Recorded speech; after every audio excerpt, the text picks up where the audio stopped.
욥기 4장. 대만 사람 엘리바스가 대답하였다. 누가 내게 말을 걸면 너는 짜증스럽겠지. 말을 하지 않으려고 했지만 참을 수가 없다. 생각해 보아라. 너도 전에 많은 사람을 가르치기도 하고 힘없는 자들의 두 팔을 굳세게 붙들어 주기도 했으며 쓰러지는 이들을 격려하여 일어나게도 하고 힘이 빠진 이들의 무릎을 굳게 붙들어 주기도 했다. 이제 이 일을 정작 내가 당하니까 너는 짜증스러워하고 이 일이 정작 내게 닥치니까 낙담하는구나. 하나님을 경외하는 것이 내 믿음이고 온전한 길을 걷는 것이 내 희망이 아니냐. 잘 생각해 보아라. 죄 없는 사람이 망한 일이 있더냐.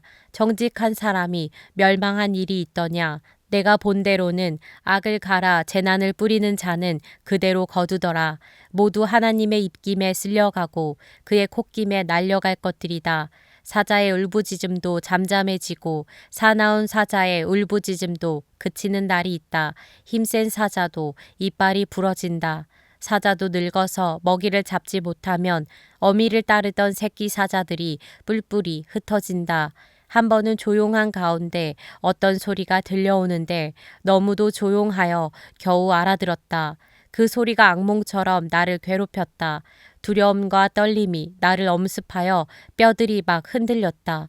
어떤 영이 내 앞을 지나가니 온몸에 털이 곤두섰다. 영이 멈추어 서기는 했으나 그 모습은 알아볼 수 없고 형체가 어렴풋이 눈에 들어왔는데 죽은 듯 조용한 가운데서 나는 이런 소리를 들었다. 인간이 하나님보다 의로울 수 있겠으며 사람이 창조주보다 깨끗할 수 있겠느냐. 하나님은 하늘에 있는 당신의 종들까지도 믿지 않으시고 천사들에게마저도 허물이 있다고 하시는데 하물며 흙으로 만든 몸을 입고 티끌로 털을 삼고 하루살이에게라도 눌려 죽을 사람이겠느냐. 사람은 아침에는 살아있다가도 저녁이 오기 전에 예고도 없이 죽는 것 별수 없이 모두들 영원히 망하고 만다. 생명줄만 끊기면 사람은 그냥 죽고 그 줄이 끊기면 지혜를 찾지 못하고 죽어간다. 욥기 5장. 어서 부르짖어 보아라. 내게 응답하는 이가 있겠느냐. 하늘에 있는 거룩한 이들 가운데서 그 누구에게 하소연을 할 수 있겠느냐. 미련한 사람은 자기의 분노 때문에 죽고 어리석은 사람은 자기의 질투 때문에 죽는 법이다. 어리석은 사람의 뿌리가 뽑히고 어리석은 자의 집이 순식간에 망하는 것을 내가 직접 보았다. 그런 자의 자식들은 도움을 받을 데가 없어서 재판에서 억울한 일을 당해도 구해주는 이가 없었고 그런 자들이 거두어 들인 것은 굶주린 사람이 먹어치운다. 가시나무 밭에서 자란 것까지 먹어치운다. 목마른 사람이 그의 재산을 삼켜버린다. 재앙이 흙에서 일어나는 법도 없고 고난이 땅에서 솟아나는 법도 없다. 인간이 고난을 타고 태어나는 것은 불티가 위로 나는 것과 같은 이치이다. 나 같으면 하나님을 찾아서 내 사정을 하나님께 털어놓겠다. 그분은 우리가 측량할 수 없는 큰 일을 하시며 우리가 헤아릴 수 없는 기이한 일을 하신다. 땅에 비를 내리시며 밭에 물을 주시는 분이시다. 낮은 사람을 높이시고 슬퍼하는 사람에게 구원을 보장해 주시며 간교한 사람의 계획을 꺾으시어 그 일을 이루지 못하게 하신다. 지혜롭다고 하는 자들을 제 꾀에 속게 하시고 교활한 자들의 꾀를 금방 실패로 돌아가게 하시니 대낮에도 어둠을 만날 것이고 한낮에도 밤중처럼 더듬을 것이다.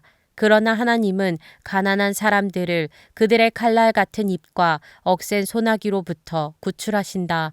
그러니까 비천한 사람은 희망을 가지지만 불의한 사람은 스스로 입을 다물 수밖에 없다. 하나님께 징계를 받는 사람은 그래도 복된 사람이다. 그러니 전능하신 분의 훈계를 거절하지 말아라. 하나님은 찌르기도 하시지만 싸매어 주기도 하시며 상하게도 하시지만 손수 낫게도 해주신다. 그는 6가지 환난에서도 너를 구원하여 주시며 7가지 환난에서도 재앙이 내게 미치지 않게 해주시며 기근 가운데서도 너를 굶어 죽지 않게 하시며 전쟁이 벌어져도 너를 칼에서 구해 주실 것이다. 너는 혀의 저주를 피할 수 있어 파멸이 다가와도 두려워하지 않을 것이다. 약탈과 굶주림쯤은 비웃어 넘길 수 있고 들짐승을 두려워하지도 않을 것이다. 너는 들에 흩어진 돌과도 계약을 맺으며 들짐승과도 평화롭게 지내게 될 것이다. 그래서 너는 집안이 두루 평안한 것을 볼 것이며 가축 우리를 두루 살필 때마다 잃은 것이 없는 것을 볼 것이다. 또 자손도 많이 늘어나서 땅에 풀같이 많아지는 것을 보게 될 것이다. 때가 되면 곡식단이 타작 마당으로 가듯이 너도 장수를 누리다가 수명이 다 차면 무덤으로 들어갈 것이다. 이것은 우리가 지금까지 살펴본 것이니 틀림없는 사실이다. 부디 잘 듣고 너 스스로를 생각해서라도 명심하기 바란다. 욥기 6장. 욥이 대답하였다. 아, 내가 겪은 고난을 모두 저울에 달아볼 수 있고 내가 당하는 고통을 모두 저울에 올릴 수 있다면 틀림없이 바다의 모래보다 더 무거울 것이니 내 말이 거칠었던 것은 이 때문이다. 전능하신 분께서 나를 관역으로 삼고 화살을 쏘시니 내 영혼이 그 독을 빤다. 하나님이 나를 몰아치셔서 나를 두렵게 하신다. 풀이 있는데 나귀가 울겠느냐? 꼴이 있는데 소가 울겠느냐? 싱거운 음식을 양념도 치지 않고 먹을 수 있겠느냐? 달걀 흰자 위를 무슨 맛으로 먹겠느냐? 그런 것들은 생각만 해도 구역질이 난다. 냄새조차도 맡기가 싫다. 누가 내 소망을 이루어 줄까? 하나님이 내 소원을 이루어 주신다면, 하나님이 나를 부수시고 손을 들어 나를 깨뜨려 주시면 그것이 오히려 내게 위로가 되고 이렇게 무자비한 고통 속에서도 그것이 오히려 내게 기쁨이 될 것이다. 나는 거룩하신 분의 말씀을 거역하지 않았다. 그러나 내게 무슨 기력이 있어서 더 견뎌내겠으며 얼마나 더 살겠다고 더 버텨내겠는가? 내 기력이 돌의 기력이라도 되느냐? 내 몸이 노쇠라도 되느냐? 나를 도와줄 이도 없지 않으냐?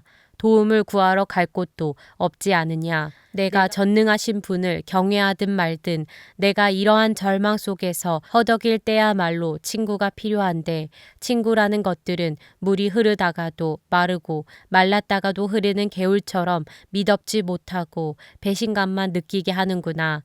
얼음이 녹으면 흙탕물이 흐르고 눈이 녹으면 물이 넘쳐 흐르다가도 날이 더워지면 쉬 마르고 날이 뜨거워지면 흔적조차 없어지고 마는 개울, 물이 줄기를 따라서 굽이쳐 흐르다가도 메마른 땅에 이르면 곧 끊어지고 마는 개울, 대마의 대상들도 물을 찾으려 했고 스바의 행인들도 그 개울에 희망을 걸었지만 그들이 거기에 이르러서는 실망하고 말았다. 그 개울에 물이 흐를 것이라는 기대를 했던 것을 오히려 부끄러워하였다.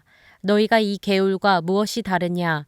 너희도 내 몰골을 보고서 두려워서 떨고 있지 않느냐? 내가 너희더러 이거 내놓아라, 저거 내놓아라 한 적이 있느냐? 너희의 재산을 떼어서라도 내 목숨 살려달라고 말한 적이 있느냐? 아니면 원수의 손에서 나를 건져달라고 하길 했느냐? 폭군의 세력으로부터 나를 속량해 달라고 부탁하기라도 했느냐? 어디 알아듣게 말 좀 해보아라. 내가 귀 기울여 듣겠다. 내 잘못이 무엇인지 말해보아라. 바른 말은 힘이 있는 법이다. 그런데 너희는 정말 무엇을 책망하는 것이냐? 너희는 남의 말꼬투리나 잡으려는 것이 아니냐? 절망에 빠진 사람의 말이란 바람과 같을 뿐이 아니냐? 너희는 고아라도 제비를 뽑아 노예로 넘기고 이익을 챙길 일이라면 친구라도 서슴지 않고 팔아 넘길 자들이다. 내 얼굴 좀 보아라. 내가 얼굴을 맞대고 거짓말이야 하겠느냐? 너희는 잘 생각해 보아라. 내가 억울한 일을 당하지 않게 해야 한다. 다시 한번 더 돌이켜라. 내 정직이 의심받지 않게 해야 한다. 내가 혀를 놀려서 옳지 않은 말을 한 일이라도 있느냐? 내가 입을 벌려서 분별 없이 떠든 일이라도 있느냐?